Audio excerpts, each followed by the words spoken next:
in it or with some vitamins in it. So it's, yeah. Hi everyone, welcome back and welcome to my friend Sophia. Hi. Sophia is invited here today because she is an esthetician, and if you're not an English speaker, you probably don't know what that word means because I didn't.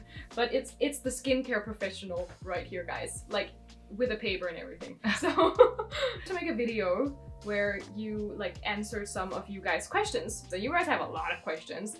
So I think we should get into it. Hi guys, my name is Sophia Hong, founder of maskmoments.com.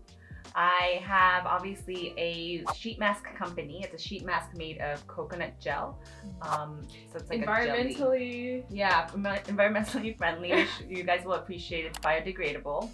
It comes between two sheets and it looks like a little thin piece of jelly, basically. Yeah. It's my favorite like sheet mask ever. I'm here to answer your questions as not only a sheet mask company founder, but also a licensed esthetician. Yes. We have found a few myths first that I think is very fun to answer because I was so shocked. I didn't know like that these are actually like not true, some of them. Okay. So let's just jump right into it because I'm just as curious as you guys are.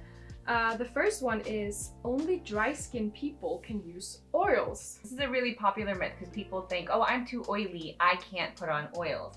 But the whole thing about skincare is about oil-water balance. You might be overproducing oil because you're actually dry. Yeah, I heard about that. Yeah, so if you're actually applying oils, what you'll see is then your skin sends signals to produce less oil, and so you might have less sebum. So I know you have jojoba oil in the Sind oils, and that's like a oil that feels the same as like the oil in your natural skin that your skin naturally produces.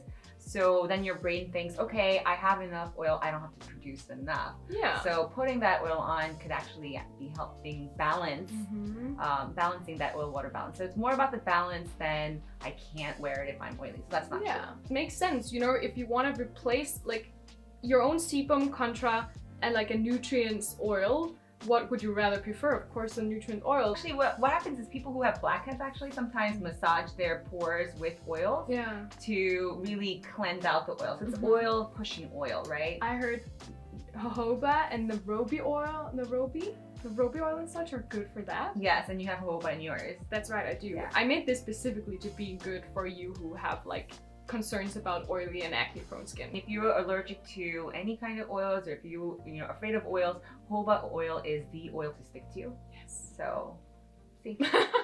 This is not like a commercial or anything, guys. I just happen to have this in my hand. This one is actually really interesting because this blew me away. Clay masks or any kind of product, specific product, can make your pores disappear. No, false again. So pores don't disappear, you have pores, and they also don't shrink, that people think, oh, this will shrink my pores. However, what they're saying, and it's a marketing term, is they make the appearance of pores smaller. Yeah. So if you are actually applying the right products, like our masks, your oils, especially the combination of it, will make your pores appear smaller, but no, they don't disappear for sure. This is so interesting because you always hear about the whole, and I said that on my channel like a long time ago as well with clay masks, like oh guys, like this will make your pores smaller because it looks smaller, but they're actually not smaller. Yes. Okay, well, the third little myth that I have, which I know the answer to this one because, you know, I'm the founder of my own oil and we use a lot of this in mine. You use that in your products as well, but it is the common misconception that essential oils are bad and promotes or like triggers allergies. It's a little bit more of a complex question. So the short answer is it depends. But just know that when we create skincare, we don't create skincare to provoke allergies. And it is true that essential oils in and of itself in the purest form form, can contain allergens that can, you know, create reactions for some people. But in skincare, we actually don't use that 100% pure form. Yeah. Yes. Plus, like, especially for cleansers or a mask or something that just uses the scent for it, is like less than 0.1%. Yeah, right? yeah. It's usually the last ingredient on the ingredient list, which Yeah. means it contains the least amount of that. And also, for ours, for example, we use what we call hydrosol. So it's a different, it's like a water form of the essential oil just for the scent. If you are really sensitive, definitely patch test on your wrist. Exactly. And if you're reacting, yeah, don't use it. And just to add, and this is very important, beauty is really all about your personal experience. Yeah. So it's really hard to judge to say, you know, oh, you shouldn't be using essential oils or you should be using essential oils. And it's hard to claim that. One of you guys on Instagram told me they have always been told cleansing is the most important part of your skincare routine. So what does the esthetician has to say about that? Okay, short answer, it's 50%. Half of the skincare routine is cleansing, and that includes like first cleansing and removing all your point makeup, but also deep cleansing, like exfoliating. And that's very, very important that person is correct. Oh, so actually exfoliating is considered cleansing as well? Yes. I didn't know that. Yep, removing the dirt, removing dead skin cells. So exfoliating is part of cleansing. Yeah. The other 50% is actually just as equally important, and that's the restoring part. So if you've just cleaned everything out, now you want to restore. Yeah. And so the more restoring that you do, and that's where all your active ingredients should come in. And if you are pressed for funds, that's where I would be spending more money on the restoring part. Yeah. So on your serums, your ampoules, your sheet masks, which has these things, and also your oils and occlusives, your moisturizers. Now, you guys have gotten a few answers on a few myths. Now, you also just asked some general questions, and I wanna ask Sophia a few of those. One question that I did not know the answer to, and I have been trying to find this out for a while, and I always come up with the same explanation of all three products, but it is essences, ampoules, and serums. What is the difference? Okay. So short answer again, it's just the molecule size. Oh, okay. Yeah. So how deep it goes into your skin, I suppose? Right, exactly. So, and the reason that it's in that order is in essences, actually you said ampoules, and then you said serum. It's actually usually like that. But basically all three of these terms are that middle step of your routine, right? So it's like right after toner, and then people put on the essences, the ampoules, and serum. But it's in that order. So which one is the biggest molecules? Which one is the smallest? Yeah, you want to put the smaller molecules on first. Okay. So usually essences are kind of classified as toners, and they're the really small ones. Yeah. So essences are actually just like another form of toner, or it could be like a toner with some antioxidants in it or with some vitamins in it. So it's part of the toning step. The ampoules actually have the smallest molecules. Yeah. So you put the ampoules on first, and they go in deeper, then the serums, and then you put on the moisturizer, which acts as kind of an occlusive, and then the oils, which has the biggest molecules, and that goes on top to seal everything in. A lot of people are asking us if we can like debunk, if it's even worth it to debunk the whole Korean 10-step skincare routine, because you know the trends these days are skip care and not skincare. So doing the least like steps. Is there like a preferred method? Basically, it's like I said, 50% cleansing and 50% restoring, right? And it's those two things.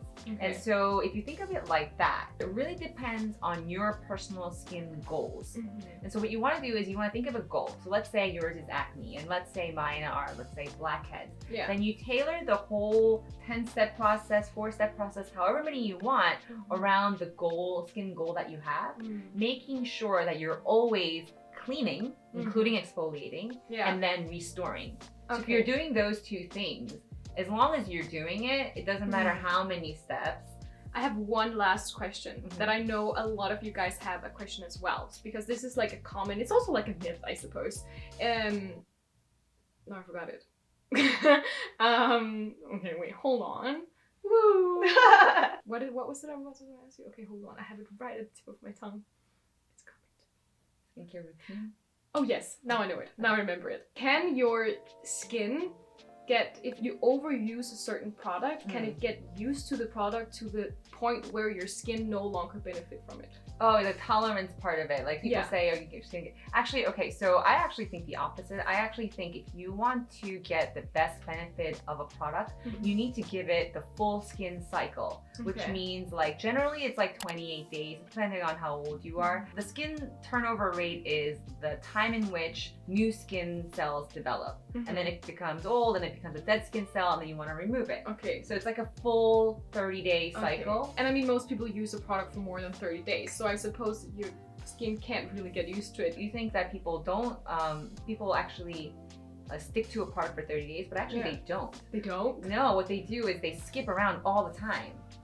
Like they want to try different sheet masks, they want to try different products. So they use this, they use that, they use it. So what you want to do is you want to stick to a product, give it its full skin cycle to see the benefits. Because certain ingredients, like for example, a really popular one that's also in our masks called niacinamide, that takes up to 12 weeks to show. Oh, see, that is so interesting, guys. So that means, like, guys, use it all and buy another one, please. Yeah. And also, like, if a great ingredient like niacinamide, it, you know, really takes 12 weeks to show. But if you're like, you know, working on hyperpigmentation as your goal, or if you work on like dark spots, right? Then you want to give it like 3-4 months of a cycle to see the really reap the benefits of a product. Yeah. Okay. That's so interesting. So I think we got a lot of questions answered now. I'm so thankful that you were here because this is something that is hard for someone who's not a professional to answer. So I hope you guys found it useful. And once again, thank you so much to Sophia for coming here. And if you guys want to check out like her brand Mask Moment, I've linked everything down below. Her Instagram, plus we filmed a really interesting video on her channel that is more personal about me and my life as a YouTuber here. And behind the scenes kind of secrets of the secrets of the trade. You definitely want to watch that as well. Also, one day on my Instagram soon, I will do a giveaway for one of Sophia's masks because her masks, they're literally so good, guys. You really want to check it out. So look out for that on my Instagram, and then I'll see you guys in the next video. Bye! Bye! Yeah!